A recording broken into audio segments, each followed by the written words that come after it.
Yo! What up, everybody? It's your boy JW3, and I just want to thank you for tuning into a special episode of ClothTalk. So today, I got a special guest. I had him on before, but we haven't had this cloth in a minute. Yeah. Got my bro Alex J in the building. What's happening, dog? How you feeling, man? Man, I'm feeling good, living better. That's good. So how I feel being back in the city, man? I know you coming back from Phoenix, coming back home. How it feel? You know, it feel good. You know, one thing I'm learning, man, I'm getting older now, so I'm starting to become a role model for my family. So I'm just trying to make sure that I do what I got to do in order to do that. Yes, sir. Now I know it's been some tough times with your uncle passing and your father passing right now. So how is that, changed you and, developed you and your mindset so far? I mean, well, it was real difficult, especially my father, my uncle on the back of the shirt. Rest in peace, Uncle Mo. But it's just really teaching me, number one, live in the moment, and number two, never take anything for granted. Always treat something with the best of your ability, love it to the best of your ability, appreciate it to the best of your ability. If it's a hobby, if it's a job, if it's a career, grind to the best of your ability. If it's a loved one, love them as much as you can, because you never know how long they're gonna be here. And what that did to my mindset, first and foremost, when my father passed, is it made me understand that I really had to get it for myself. It really made me understand what was important in this world. And that was being a man for my family and being a man that my family can appreciate. Yes, sir. So how has Cleveland molded you as a man and an artist? Cleveland molded me as a man and an artist by just being Cleveland. Me coming up and especially me being young, because I ain't had necessarily the best upbringing. We struggled tremendously. Me and my mom, houses at the houses, apartments at the apartments, evictions at the evictions, just really trying to figure it out. But we always linked on God, and that's one thing that kept me humble and strong throughout my journey. And also, the things that I went through, also the negativity that I went through, molded me, because it showed me, look, you got to be better than this. And I feel like that's one thing I share with my brothers in this life, is always be better than the situation you brought in. A lot of people didn't expect me to be shit, but I made something out of nothing. And that's for anybody. You can do anything and make anything out of nothing. Yes, sir. So now that, how did you get to that mindset of doing that? Like, what pain, speaking to your fans, speaking to the world out there, how did you overcome that? Well, one of the things that really drove me, because, I go to school in Arizona. I go to Arizona State. I just graduated with an undergrad. I'm going back to graduate. But we gotta chop it up about that. You know what I'm saying? But it's like, I was homeless as soon as I turned 18. As soon as I graduated high school, I was homeless. And my mom, she lost the apartment building that we had. And we was left to figure it out. And she had a boyfriend at the time. She was about to go to the projects. I'm like, man, I ain't going back to the hood. I'll figure it out in the heights if I got to. So I had a homie, shout out James. He took me in with open arms, and I slept on the floor for that whole year. I slept in a sleeping bag on the floor for the whole year. And I was just really trying to get it together. I was really trying to understand what was destined for me. And God just showed me what I had to do. That's what I'm saying. Whenever they say things like, stay down till you come up, that's real talk. Because in the darkness, you will find that light if you're looking for it. Yes, sir. So I see your IG name is Dreamers Only Favorite. And God Bless My Dream. Yeah, God Bless My Dream. What inspired that, or who inspired that? Dreamers Only Favorite came from when I first started rapping. I first got signed at 16, 17 years old by a label called LLS, Lyrical Lounge Studios. And I just felt like I had something to prove. And I felt like people were sleeping on my dreams. I felt like people was underestimating my dreams. I feel like nobody really thought that I could make dreams into reality. So I'm like, you know what? I'm Dreamers Only Favorite, meaning I'm the best dream that you could ever have. Okay, so who influenced those styles? First and foremost, Cleveland. I'm a big Drake fan. I'm also a big Jay fan. Drake taught me what how to impress people, but Yeah. Jigga taught me how to move in a room full of vultures. Oh. He taught me how to always maintain my focus, you know, and that's just something I really cherish. I really cherish that, because coming up from what I came up from, you know, it ain't too many people who's giving you inspiring words to make yourself come out of the situation that you was brought in. Yeah. So listening to Jigga and other people, role models like Will Smith, real encouraging dude, Denzel Washington, he had great quotes. You know, he said, get up, fall down 7 times, get up 8. And that's exactly what I had to do, and that's how I formulated my plan and my visions. Getting knocked down 7 times, but making sure I got up 8. So, me growing up with you, I gotta ask you this. What was that Wayne influence on you, man? The Wayne influence on me was heavy. Yeah, I forgot all about the Wayne. We go way back. We go way back. What was that Wayne influence like? How did that, you know, help shape you as an artist? Man, well, Wayne was man, he a real good part of my childhood, because Wayne was different. Wayne was wearing like the Vans, the color coded things, Dreads, he was talking about the stuff that nobody else was talking about. Like, he was like, yes, I ate that panty pot to keep my hands sanitized. Like, he was talking about things that nobody was dared to ever talk about. You know, and I appreciated that, because I recognize myself as more than just some unfortunate black brother from Cleveland. I looked at myself as different, and he was different, and he made me see what I was trying to get at. Okay, so moving to Phoenix, do you feel like that was, when came about that decision to leave home? I know that's a tough thing, to leave home, leave your family and friends behind. Excuse my words, but how did you get the balls to leave home? I mean, like I said, I slept on the floor for a whole year. It was devastating. Devastating. I would wake up, I had a Giant Eagle job, I was pushing carts. I was in the meat department, but shit, I wasn't getting them orders as fast as they wanted me to, so they're like, shit, we don't want to fire your ass, but we'll sure give you another opportunity to stay. And I thank God. So I just kept it pushing. They gave me the carts. And with all that going on, I was like, man, I deserve better. And I just remember a specific time, because I had stopped playing ball for a while, football. But while I was there, I got my mind and my body back to where I wanted it to be at. And then I was able to get an opportunity to play ball at Eastern Arizona College, and then turn other situations into other situations. But the reason why I chose Arizona specifically, though, because I had other places I could have went. I chose Arizona because I had an aunt and uncle there. You know, I had an aunt and uncle where, you know, if I was ever on breaks, if I ain't have enough money to pay for a plane ticket to get back to Cleveland, for summer break, winter break, spring break, I could just go to their spot. And you know, that helped me really realize what Phoenix and Arizona had to offer, because I could explore it on my off times. So, I see you said you go to ASU. Yes. So now, how do you, wait, what did you go there for? Well, now I'm going, I just graduated my undergrad through this bullshit ass pandemic, but now I'm going back for law. Okay, you know what I'm saying? So I'm going for my graduate studies in law. Young black man in the law. Explain to the world, why do black men need to fill those positions that we say, quote unquote, snitches, ops? You get what I'm saying? Because ultimately, first and foremost, a lawyer gonna help. I mean, not an op, but a gangster. You know what I'm saying? You might have.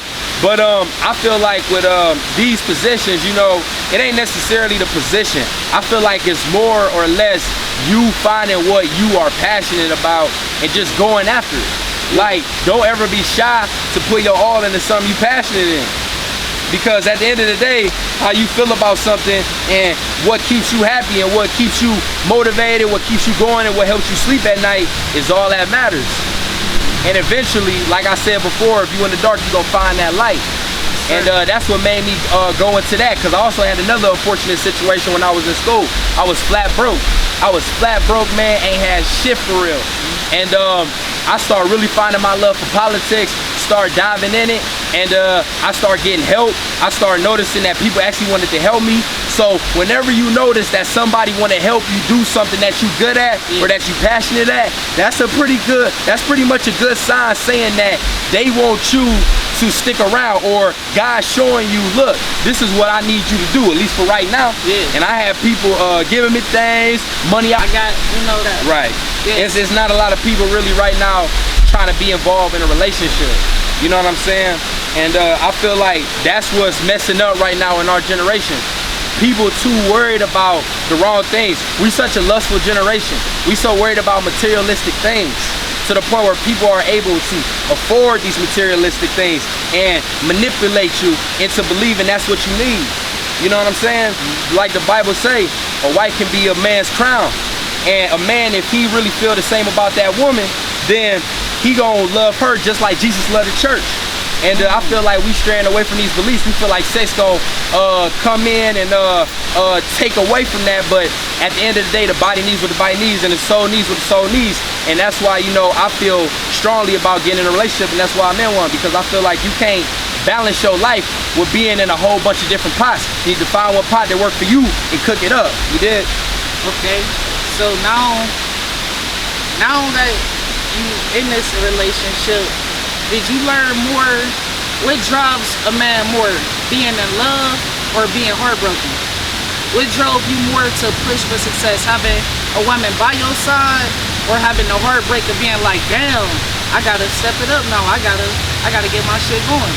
What drive a man more, heartbreak or love? I feel like it's two different kinds of energy with those, because I've been in a relationship where I've been heartbroken, it didn't work out, and it did drive me to be the best person I could be. But I will say, when you find someone who can really hold it down, that will encourage you to get up and do what you love to do every single day and not care what nobody got to say about it.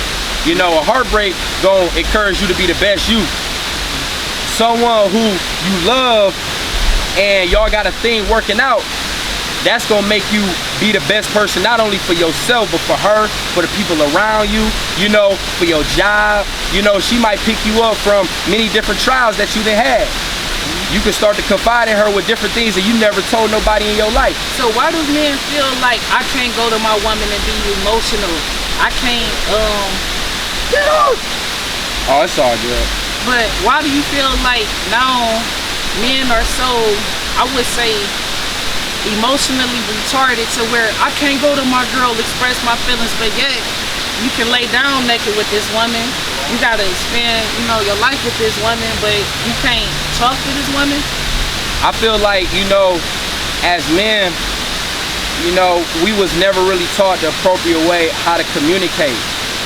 I feel like we try to communicate with emotional actions, and that ain't always the way. Breaking somebody's jaw or breaking some materials ain't always gonna get your point across. Sometimes you gotta just sit down with somebody and let them know how you feel. And that's the only way you really gonna be able to build. Sometimes you might do an action and that might start somebody for life. But if you communicate them, that might keep you from messing up. Okay. So I don't understand why people feel like they can't communicate, but I guess the real answer to that is we need to learn how. Alright, so what do you feel can be the bridge that connects the man and the woman? Because do you feel like it's like the bond is not as strong as with the black man and black woman no more? It's just like more so competition, or just always against each other? I feel like right now we too worried about what the media got. I feel like the media see promoting interracial marriages, interracial this, interracial that. White girl want black man want white girl. So it's taken away from our values. It's taken away from what we really should be focusing on. Because at the end of the day, I feel you if you want that, and we in the new world, so it's okay to like that. But nobody is ever going to understand you like your race do. Okay. Now this is gonna get off the relationship aspect. This is gonna get more so in the mental health. Why does this generation feel the need to smoke, drink their feelings away rather than seek that counseling? First and foremost, I feel like because we don't got no spiritual connection. I feel like God is important to do these things. You cannot break a habit unless you refill it with something else. We be stressed out. We feel like we ain't got nowhere to run. We gotta balance our life out and put God in our life to be able to avoid these things, because at the end of the day, I know for my father, he did 8 years in jail. Yeah. And he drunk himself to death when he got out. And all that did was just make him not be able to be the best man that he could be. Maybe if he would have filled his life up with something more positive, he would have had more of a positive outcome. You know, something that has a negative tendency or a negative start is gonna have a negative end. So you gotta have a positive start to something in order to finish strong and have a positive end. So meaning, you know, like I said, with the whole spiritual thing. And this is what worked for me. I used to smoke heavy, do all that stuff, you know what I'm saying? Until I finally understood that, yo, this is not making me happy. I had to realize this is not making me happy at all. It's just an emotional void. It's just feeling that void. Yes, and to be honest, I would smoke so much, man. I would smoke a lot, one after blunt. And it was getting to the point where all it was doing was draining my energy, making me go to sleep, making me hungry, making me crave some random shit. And then I'd be knocked out, and then I have a whole bunch of things I wanted to do that day, but I didn't got high. So now either I'm paranoid to do this shit, go out and have the world see me high, or I'm falling asleep and like, man, 4 hours then went by. I can't do it today. Yeah, you just tired, drained out. You drained out. So it's like, why would I do something on a consistent basis that's gonna keep me from the world, that's gonna make me paranoid to not do something I love to do? Spending money. And spending money on junk. Yeah. And then I'm falling asleep, wasting my time. Yeah. They say in the Bible, it say a man that loves sleep will end up in poverty. Because all you gonna do is just sleep your life away. To the point where you gonna be like, dang, yeah, I have no money. And a man need money in order to survive in his life. More now than ever. Okay. So, do you feel like that is the reason why people walk around with a chip on their shoulder so much? Because of the pain of not facing themselves, or not wanting to come to that conclusion of, yo, I might be addicted to drinking, smoking, sex, etc. And so it play out to people acting so tough in person and walking around so mad. Yeah, we not being real with ourselves. You gotta be real with yourself, man. You gotta be honest about yourself. I had to be honest about, look, I got a weed addiction. I had a sex addiction. You know, we gotta be real with ourselves. We can't hide and say, I got it. I got it. We gotta learn how to communicate. Because as soon as I start communicating, I found out that my brothers had the same problems I do. And I was like, dang, I was like, you too? It's like, yeah. So it ain't like we just going through something by ourselves. The whole world is going through this. It's that pride. It's a pride, and it's like we feel like, oh, I'm gonna keep this to myself because I don't want them looking at me a certain kind of way. You gotta embrace that, because people always gonna look at you a certain kind of way. You can make money. It don't matter what kind of status I'm in. I know some people still try to down me to this day, even family. It don't matter how high I get, they still gonna look at me like trouble. So you gotta be honest with yourself and be like, I know who I am. And you gotta be able to communicate your problems with anybody, because that's the first step to getting over it. You can't keep it inside. You can't be quiet about it, because like they say, talking it out, it helps. Yes. All right. So what's some artists that you been bumping lately, man? You know, to keep your spirits, how to keep you in this, this positive mind frame that you in. Man, first and foremost, rest in peace to this brother. I ain't really give him that much time a day for real when he was alive, but I've been listening to Nipsey Hussle a lot lately, man. Hustle and motivate, like, man, that brother was just so strong-minded, and I like that in him, you know? Yes, sir. So I've been bumping him a lot lately.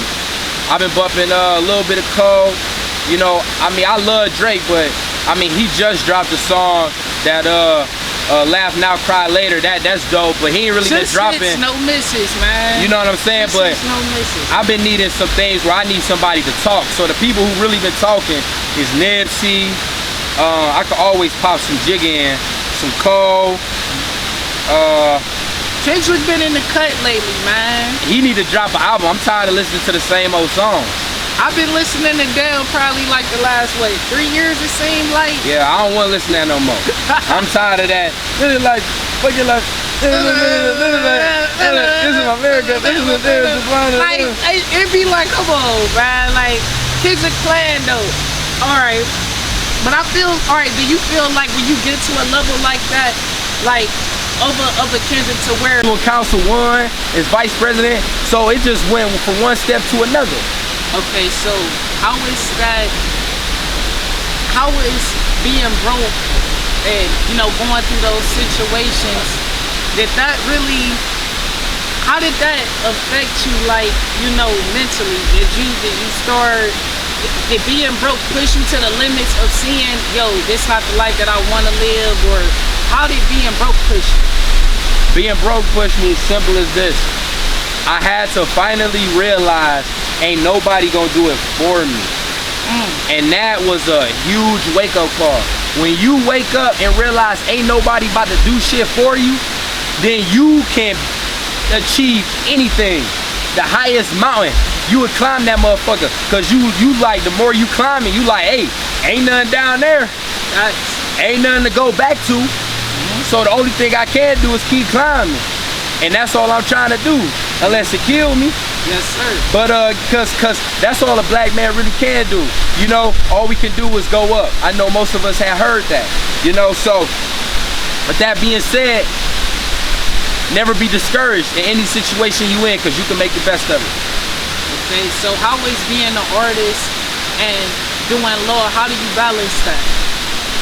Well, it's not easy, you know, and I just got a call today, because, you know, I be doing motivational things. Like the other day I had an interview, and I did this rap for the kids, for these foster kids right now, because they got to go to school, and they took some foster kids out of their home, out of the home that they was put in because of COVID, because the government feel like that's protecting them.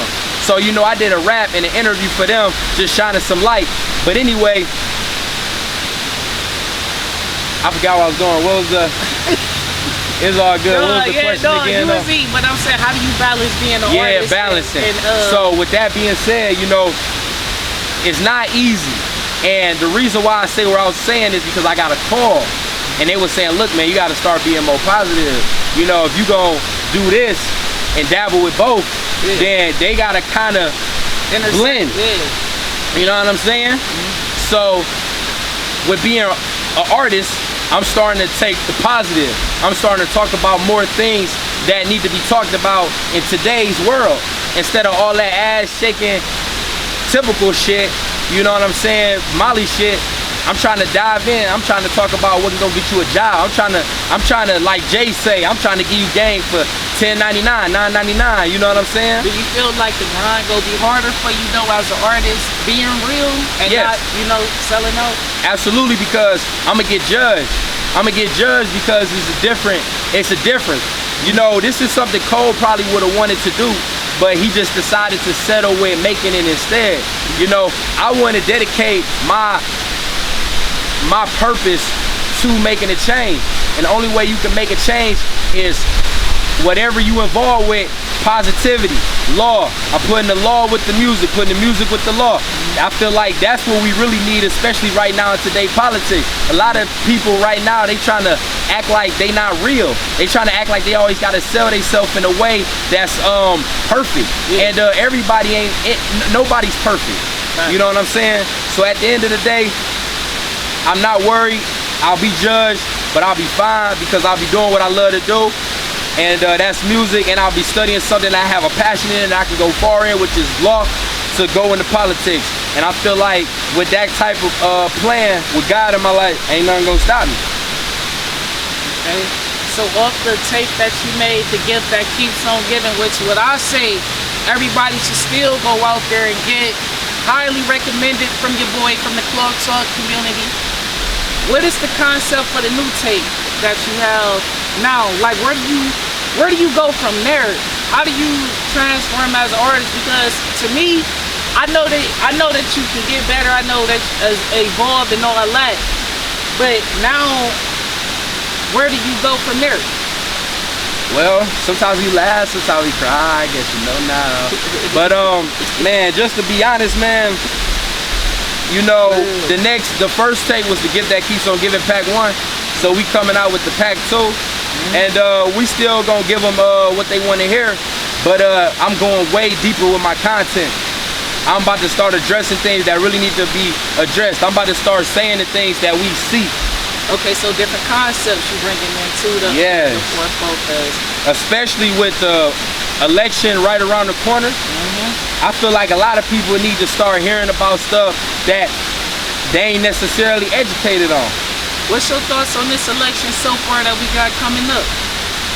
I feel like, man, for the Democrats, it ain't really nothing we could do.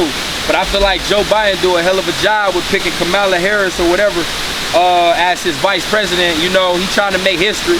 You know, it just seemed like a backwards version of Obama again. Yeah. But, you know, whatever he got to do to get elected. But I feel like regardless of whoever's in our office, as far as our people and our economy is concerned, we going to be messed up. I don't even want to say the word I want to say, but we going to be messed up. And the best thing right now, I feel like, for politics is people to take advantage of their own lives. Get active in your own lives. Start to be involved with your community. If you want change, bring it into your community first. Because presidents gonna be doing foreign reforms and all type of other stuff. They got a million things on their agenda. You know, Martin Luther King started small, and then they start coming to him. If you want to make change, they'll come to you for it. You know, so that's what we got to do as a community, stick together. So what has the pandemic taught you, not only as a man, but as an artist? That's a good question. I feel like it taught me, if you have a goal, don't let nothing stop you from achieving it. Because when the pandemic happened, I was a senior, undergrad. You know, I was so close. 3 months left. It was March, or 2 months left. It was March. We had April and May, or what it happened in the middle of March. So we had the rest of March and all of April, and then a little bit of May. So I'm like, look, man, ain't nothing about to stop me from graduating. And when they told everybody to go home, pretty much, you know, telling everybody to get off campus and stuff like that. And I was at my aunt and uncle crib in Arizona because I couldn't fly home. You know, I was a little worried about COVID at the time. I was on the computer every single day trying to turn in these assignments, and it wasn't necessarily easy because I'm the type of person, I like to learn in person. I like to show up and learn. I don't really like online. But hey, I built a new skill, and that's because I wasn't trying to give up, or I was not willing to give up. So with that being said, never let nothing stop you from achieving your goal. Okay. You want the mountaintop? Go get it. So, you know, a mountaintop, the elevation gets stronger, right? Yeah. It gets harder to breathe. It's harder on your body. But the mind, if your mind is strong, you can withstand anything. Like Morpheus told Neo, the body cannot live without the mind. You want to really do something, put your mind on it. You get it done. That's right. My bad. This is my backyard, by the way. I'm just playing. But like Drake say, the Garden of Eden or whatever. Whatever. So I just wanted to you seem to have like a good spiritual balance, a good, you know, balance about you, especially with the crucifix that you got on. How is it being an artist but also being a man of God? How is that balance? It's real tough, man. Because a lot of people these days, they don't believe in God, and you know, that's all right. I'm never ever gonna keep somebody from not believing in what they don't want to believe in, you know. And but I just know what works for me. I feel like in this life, you gotta find something that works for you. So at the end of the day, if you feel like you receiving blessings from something, then hey, more power to you. But with me in my situation, make it a little harder, because some people always gonna, especially unbelievers, they gonna make it seem like God ain't real. Yeah. They gonna try to figure out some kind of way to say God ain't real. Shortchange God. Yeah. That people be forgetting that God created all of this. Yeah. We sleep on that, man. We take that for granted.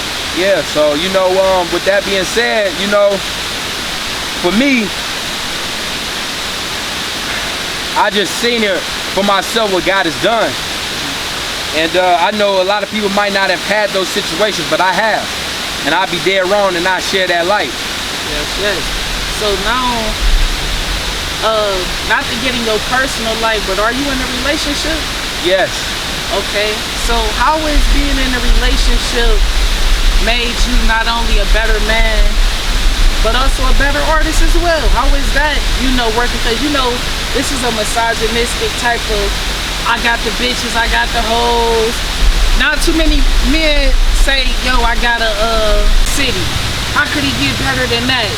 And he dropped, damn. How could he get better than that? Do you feel like he not dropping nothing because of the pressure? No. I feel like, it's kind of like 21 Savage. I seen this statistic the other day. 21 Savage ain't dropped nothing since 2018. Like, I just feel like, in this generation, if a person really trying to stay relevant, then they gonna hold out. Kendrick, a type of dude, he legendary. And he want to make an impact every time he drops. So he want to make sure that, and I wouldn't be surprised if he dropped this year, because this, the election right around the corner, I'm surprised he ain't did nothing yet. Yeah, but he probably thinking like they expecting that. You feel me? So it's like, because Kendrick, what he had, a Good Kid, Mad City, made an impact on the hood. Then he had How to Pimp a Butterfly, made an impact on the black community. Then he had Damn, that connected with anybody who felt. That got a damn brain. Yeah. That got a damn brain. That shit was a classic. Yeah. That shit was a classic, man. Absolutely. So, he cooking up song. He'll drop soon, but I'm tired of listening to the same old song. No, I feel you. And then, on a lighter note and a couple questions, I gotta get you out of here. I know you got, important business we need to go to after this, so want to get you up out of here. All right now. Who winning that NBA championship this year, man? R.I.P. Kobe, man, the Lakers. Bron doing it for Kobe this year? Bron doing it for Kobe. That's it, just straight up, Bron doing it for Kobe. And Anthony Davis is balling. Anthony Davis is balling. And I feel like LeBron got a lot of good energy around him. They got J.R. Smith on the team. He got some brothers on there he already done won the shit with. So you think they can fuck with the Claw? You think they can fuck with the Claw? PG? Yes. Lou? Yes. Like, PG, man, that's the least of our worries. I feel like the only people we necessarily got to worry about is the Bucks. But I feel like that'll be fine. I ain't worried about the Bucks because we got Anthony Davis. If we ain't have Anthony Davis, I'd be worried. But man, I was seeing they defense, man. They defense so well put together, man. They could beat anybody when they want. Yeah. Okay. So now, what do you have, cooking up for the future as far as, for the fans out there? Any new music dropping? Any, videos? Just let them know. I got some music videos dropping real soon. I also got The Gift That Keeps On Giving, Pack 2 coming out real soon. That'll probably drop after the election. So Lord willing, man, all this stuff is falling into place. And I'm just trying to live my purpose. Yes. You already know what it is. Once again, I'd like to thank Alex J. Hit game. ClothTalk in the building. We got more videos coming soon. I'd like to thank the production team, aka Booter. You already know how it go. Claw! Yeah. Yo.